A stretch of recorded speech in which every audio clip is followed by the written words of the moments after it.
Everyone, welcome back to my YouTube channel. In today's video, I am gonna show you how to check your close friends list. Open your Instagram.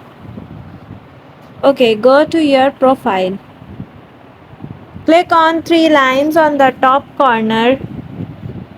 Now you can see there is an option close friends. Tap on this. You can see the close friends list. You can also add it by choose account from suggested, or you can also remove some of your close friends like I remove this. Done. Okay, now you can post or story reels.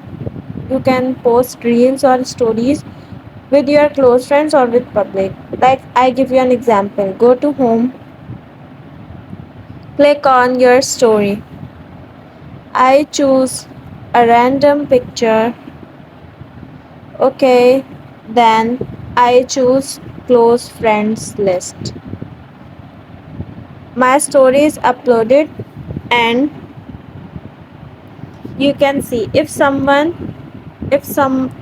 you see someone story with a green circle and a white star on it, it means you are added to someone's close friend list. Okay guys, thank you for watching my videos. Don't forget to like and subscribe my YouTube channel.